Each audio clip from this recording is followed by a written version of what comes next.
నమస్కారం. ఎప్పుడైనా తాజా వార్త. ఆంధ్ర రాష్ట్ర మాజీ ముఖ్యమంత్రి వైఎస్ జగన్మోహన్ రెడ్డి పైన ప్రశంసల వర్షం కురిపించిన ప్రధాని నరేంద్ర మోదీ. దీనికి సంబంధించినటువంటి వీడియో కంప్లీట్గా తెలుసుకోవాలి అనుకున్నట్లయితే వీడియో స్కిప్ చేయకుండా చివరికి చూసి నచ్చితే లైక్ చేసి మన ఛానల్ని సబ్స్క్రైబ్ చేసుకుని సపోర్ట్ చేస్తున్నాను. వైసీపీని అలా నరేంద్ర మోదీ కృషి చేశారు. అదేంటో కానీ ఏపీలో రాజకీయ పార్టీలు సిద్ధాంతాల కంటే పార్టీలో ప్రత్యర్థుల మీద ఫోకస్ని ఎక్కువగా పెడుతూ ఉంటారు. ఈ విషయంలో వేరే ఆలోచనలు అయితే ఉండదని కూడా కామెంట్స్ అయితే పడుతున్నాయి. ఏపీలో టీడీపీ వైసీపీ మధ్య ఉప్పు నిప్పుగా పరిస్థితి ఉందని కూడా అందరికీ తెలిసిందే. అయితే రాజకీయంగా ప్రత్యర్థుల స్థాయిని ఈ రెండు పార్టీలు ఎప్పుడు దాటేశాయి. ఒకరిని ఒకరు ముఖాముఖాలు అధినేతలు కూడా చూసుకునే వాతావరణం దేశంలో ఒక ఏపీలోనే కనిపిస్తుండడం కూడా అంటారు. ఇదిలా ఉంటే ఏపీలో రాజకీయం కేంద్ర పెద్దలకు కూడా బాగా కలిసి వస్తుందని కూడా అంటున్నారు.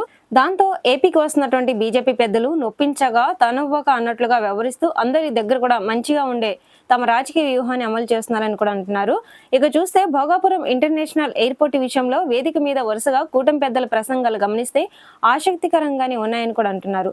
ఏపీలో కూటమి పార్టీలోంటి బీజేపీని మినహాయిస్తే టీడీపీ జనసేన నేతల నోటి వెంట ఎర్రబస్సు ఎయిర్ బస్సు అన్న విమర్శ కామన్ గా వినిపించింది. ముఖ్యమంత్రి చంద్రబాబు నుంచి ఉప ముఖ్యమంత్రి పవన్ కళ్యాణ్, కేంద్ర మంత్రి రామ్మోహన్ నాయుడు, రాష్ట్ర మంత్రి నారా లోకేష్ కూడా ఎర్రబస్ కూడా రాని చోట ఎయిర్ బస్ ఎందుకు అని కూడా జగన్ అన్నారని, కానీ తమ ఆచరణలో చేసి చూపించామని కూడా గట్టిగా చెప్పారు. ఆ విధంగా తమ గొప్పతనంతో పాటు ప్రత్యర్థి వీక్ పాయింట్ ను కూడా జనాలకు విడమర్చి కూడా చెప్పారు. అయితే ఇదే వేదిక మీద మరి మొదట ప్రసంగించిన బీజేపీ కేంద్ర మంత్రి శ్రీనివాస్ వర్మ అయితే ఈ విమర్శ చేయలేదు. ప్రసంగించిన ప్రధాని నరేంద్ర మోదీ అయితే తమ ఎన్డీఏ ప్రభుత్వంలో కూడా ప్రభుత్వ హాయంలో 2014 నుంచి ఈ రోజు దాకా రెట్టింపు విమానాశ్రయాలు నిర్మించామని కూడా చెప్పారు. గతంలో 74 ఉంటే ఇప్పుడు ఆ సంఖ్య 166కు చేరిందని కూడా అన్నారు. అదే సమయంలో ఏపీలో అభివృద్ధి కేంద్రం చేసిన సాయం గురించి మాత్రమే చెప్పారు తప్ప విపక్షమైనటువంటి వైసీపీ మీద ఒక విమర్శ కూడా చేయలేదని అయితే గుర్తు చేస్తున్నారు. అదే నరేంద్ర మోదీ తెలంగాణ పర్యటన చేస్తే అక్కడ విపక్షాలను కూడా రాజకీయంగా చెడుగుడు ఆడతారనేది కూడా తెలిసిందే.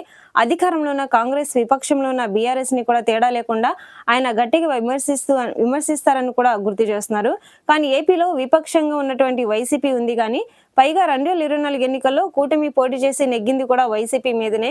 మరి కూటమిలో ఉన్న బీజేపీ వైసీపీ గురించి పెద్దగా మాట్లాడకపోవడం అన్నది గతంలోనే జరుగుతూ వస్తుంది.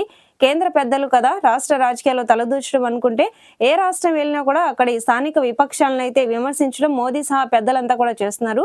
ఏపీలోనే చిత్రంగా ఆ తరహా విమర్శలు లేవని కూడా అంటున్నారు. ఏపీలో కూటమి నేతలు తమని ఎంత విమర్శించినా మోదీ మాత్రం విమర్శించలేదు కదా అన్నదే వైసీపీ నేతలు అయితే ఆనందంగా ఉందని కూడా అంటున్నారు. నిజానికి మోదీ కానీ బీజేపీ కానీ విమర్శించకపోవడానికి వైసీపీ నేతలు కూడా వారిని విమర్శించడం లేదు కదా అని కూడా గుర్తు చేస్తున్నారు. వైసీపీ ఒక్కసారి విమర్శించి చూస్తే గనక రిటర్న్ గిఫ్ట్ ఎలా ఉంటుందో బీజేపీ పెద్దలు స్ట్రాంగ్ గానే రుచి చూపిస్తారని కూడా అంటున్నారు.